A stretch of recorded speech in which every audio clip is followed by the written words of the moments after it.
Cooperative bank से जुड़ी इस वक्त एक बड़ी खबर आ रही है। आरबीआई ने बड़ी कार्रवाई करते हुए अभ्युदय कोऑपरेटिव बैंक का बोर्ड भंग कर दिया है।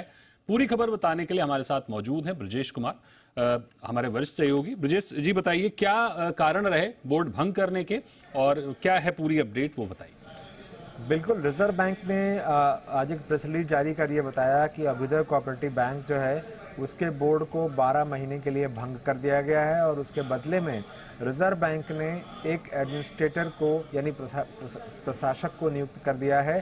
साथ ही प्रशासक को मदद के लिए, उनको सलाह देने के लिए 3 सदस्यों की एडवाइजरी कमेटी भी बना दी है। रिजर्व बैंक ने जो अपने प्रेस रिलीज में कहा है, जो बोर्ड भंग करने के पीछे वजह बताई है, वो ये बताई है कि रिजर्व बैंक को इसकी जानकारी में ऐसी चीज़ें आई जिससे ये पता चलता था कि बैंक का जो गवर्नेंस का तरीका था, यानी मैनेजमेंट के कामकाज को जिस तरह से चलाया जा रहा था, वो शायद रिजर्व बैंक की जो मंशा है कि जिस तरह से चलाया जाना चाहिए उसके अनुरूप नहीं था और इस वजह से अभ्युदय कोऑपरेटिव बैंक के बोर्ड को रिजर्व बैंक ने भंग किया।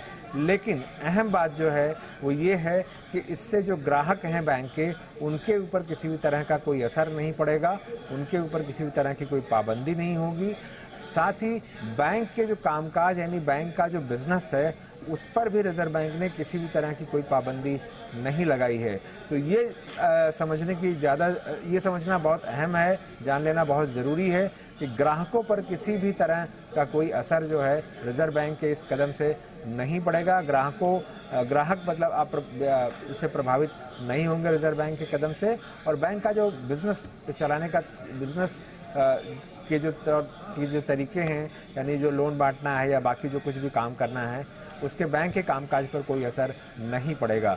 अभ्युदय कोऑपरेटिव बैंक की कुल मिलाकर 109 शाखाएं हैं और ये एक ठीक ठाक कोऑपरेटिव बैंक की श्रेणी में जो है माना जाता था मुंबई में। बिल्कुल, बहुत शुक्रिया करेंगे आपका ब्रजेश जी हमारे साथ जुड़ने के लिए। ये अहम बात आपने कही कि जो कंज्यूमर है, जो आम ग्राहक है, उन पर किसी तरह का असर नहीं पड़ेगा।